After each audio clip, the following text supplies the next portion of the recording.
اب بورڈ میں سوال بعض دفعہ اساتذی کے عالمی ادارہ صحت کے مطابق تشدد کی تعریف کریں یا اقوام متحدہ کے مطابق، تو بہتر ہے آپ دونوں کر لیں۔ تو یونائٹڈ نیشن نے کیا کہا ہے وہ آگے لکھا ہوا ہے۔ یونائٹڈ نیشن کے مطابق خواتین پر تشدد وہ عمل ہے جس میں جسمانی، دماغی یا جنسی نقصانات شامل ہیں۔ اس طرح عورت کو اس کی عوامی یا ذاتی زندگی میں دھمکی میں اس باتوں اور جبر سے آزادی کی نعمت سے محروم کر دی جاتا ہے۔ تو پہلی 3 لائنیں، 2 لائنیں یہ والی اور اس کے بعد یہ والی کر لیں۔ پنجاب میں لڑکے اور لڑکی کی شادی کی قانونی عمر کیا ہے؟ پیج نمبر 102، یہ پیج نمبر 101 ہے اور یہاں سے سٹارٹ کریں گے بالکل آخر سے۔ پنجاب میں شادی کی قانونی عمر لڑکیوں کے لیے 16 سال اور یہ تو لائن بائی ٹیڑھی ہوگی، میں دوبارہ ذرا سیدھا کر کے ہائی لائٹ کرتا ہوں، لو جی، اور اس کے بعد اگلی پیج پہ آ جائیں، اور 18 سال مقرر ہے۔ پھر آگے بتا دیں اگر والدین، نکاح خوان یا یونین کونسل کا نمائندہ یا عملہ اگر 16 سال سے کم عمر لڑکیوں اور 18 سال کم لڑکوں کی شادی کرواتا ہے تو ان کو قید اور بھاری جرمانے کی سزا دی جائے گی۔ پوری بات بتائیں۔ خواتین پر تشدد کی شکایت کن نمبر سے کر سکتے ہیں؟ 103 اینڈ 104۔ ایک تو بالکل آخر میں 1043 ٹول فری نمبر، ایسے کریں۔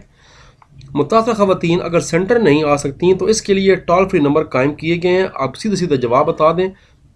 یہ ٹول فری نمبر پہلے سے قائم شدہ 1043 کے علاوہ ہے جہاں خواتین تشدد کی شکایت کر سکتی ہیں۔ اس کے علاوہ اگلے پیج پہ کرنا ہے۔ SMS 8787 کے ذریعے بھی پولیس سے رابطہ کیا جا سکتا ہے۔ ایک بات یہ والی بتائیں اور ایک بات یہ بتائیں کہ خواتین متاثرہ شکایت جو ہے وہ ٹول فری نمبر 1043 اور کئی اور نمبر بھی دیے گئے ہیں، ان پہ بھی کر سکتی ہیں۔ اس کے علاوہ SMS 8787 کے ذریعے بھی پولیس سے رابطہ کیا جا سکتا ہے۔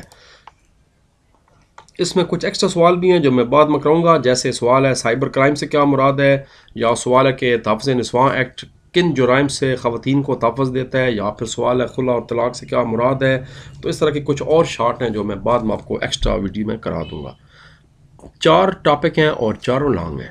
پہلا لانگ ہے جی قرآن و سنت کی روشنی میں اسلام میں عورت کے حقوق پر بحث کریں، پیج 95۔ لو جی بحث شروع کر دیں۔ قرآن و سنت کی روشنی میں خواتین، اسلام میں خواتین کے حقوق پہلے جناب قرآن پاک کے روشنی میں بتانے ہیں، اس کے بعد حدیث مبارکہ یعنی سنت کی روشنی میں بتانے ہیں۔ چلتے جانا ہے، چلتے جائیں۔ اس میں وہ دونوں ایکسٹرا شارٹ بھی آ گئے۔ اس کے بعد اگلے پیج پہ خواتین کا واقعہ آ گیا، حضرت علیہ السلام کا واقعہ آ گیا، حضرت خدیجہ الکبریٰ کا واقعہ آ گیا۔ اس کے بعد جناب حضرت عائشہ رضی اللہ، حضرت فاطمہ رضی اللہ تعالیٰ کا، حضرت عائشہ رضی اللہ تعالیٰ کا، حضرت زینب رضی اللہ تعالیٰ کا واقعہ آ گئے، اور چلتے چلتے یہ سوال آپ کا یہاں پر ختم ہو رہا ہے۔ اسی سے آگے اگلا لانگ سوال شروع ہو رہا ہے۔ طریقے پاکستان میں خواتین کے کردار پر بحث کریں۔ اب پاکستان بننے سے پہلے جنہوں نے جدوجہد کی خواتین، ان کا ذکر کرنا ہے، تو یہاں سے سٹارٹ کرنا ہے، اور یہ جناب چلتے جائیں گے۔ پرانی خواتین جو ہماری عظیم خواتین تھیں ان کا ذکر کرنا ہے، اور یہ سوال آپ کا 99 کی پہلی لائن پہ ختم ہو رہا ہے۔ یہیں سے تیسرا لانگ شروع ہو رہا ہے، یہ ہے دور حاضر یعنی پاکستان بننے سے لے کر اب تک، تو یہ یہاں سے سٹارٹ کرنا ہے۔ یہی آپ کا تیسرا لانگ ہے، یہ دیکھیں اب تک پاکستان کی ترقی میں کردار خواتین کا۔ اس میں محمد فاطمہ جناب، بے نظیر بھٹو صاحبہ کا ذکر آئے گا، اور اس کے بعد جناب عرفہ کریم مائکروسافٹ سرٹیفائیڈ کم عمر ترین خاتون، پھر پاکستان کی پہلی governor state bank Shamshad Akhtar کا ذکر آئے گا، پھر جناب محترمہ بلقیس ایدھی صاحبہ کا ذکر آئے گا، یہ اپنے بیچ میں شامل کرنا ہے، پھر محترمہ سمینہ بیگ صاحبہ کا ذکر آئے گا، 7 برادروں کی 7 بلند چوٹیاں سر کر چکی ہیں۔ اس کے بعد ڈاکٹر فہمیدہ مرزا تھیں، پاکستان کی تاریخ کی پہلی سپیکر رہیں قومی اسمبلی کی، 2008 سے 2013 پیپلز پارٹی کے دور حکومت میں، جب گیلانی صاحب وزیر اعظم تھے۔ تو یہاں تک آپ کو سوال ختم ہو رہا ہے۔ اگلا سوال ہے کہ حکومت پاکستان نے خواتین کو تشدد سے بچانے کے لیے جو قانون بنائے ہیں، یہ ان پہ نوٹ لکھیں۔ آخری لانگ ہے۔ پاکستان میں خواتین کو تشدد سے بچانے کے لیے نسوانی تشدد کے خاتمے کے لیے حکومتی اقدامات پر روشنی ڈالی۔ اس سوال کے 2 حصے ہیں۔ پہلے تو قوانین کا بتانا ہے، یہاں سے سٹارٹ کریں۔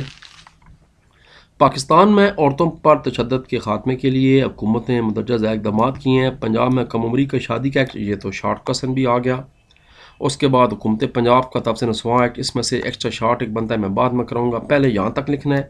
اس کے بعد پھر ایک اور ہیڈنگ دینا ہے آپ نے، یہ اسی سوال کا حصہ ہے، خواتین کو بااختیار تحفظ دینے کے لیے حکومت کیا کردار ادا کر رہی ہے. یہ سارے پوائنٹ 2 3 4 5 تو یہاں تک مکمل کر لیں. اس میں مرضی ہے ایس ایم ایس والا ذکر بھی کر دیں، یہاں تک کر لیں، ورنہ یہاں تک بھی سوال بڑھائیں.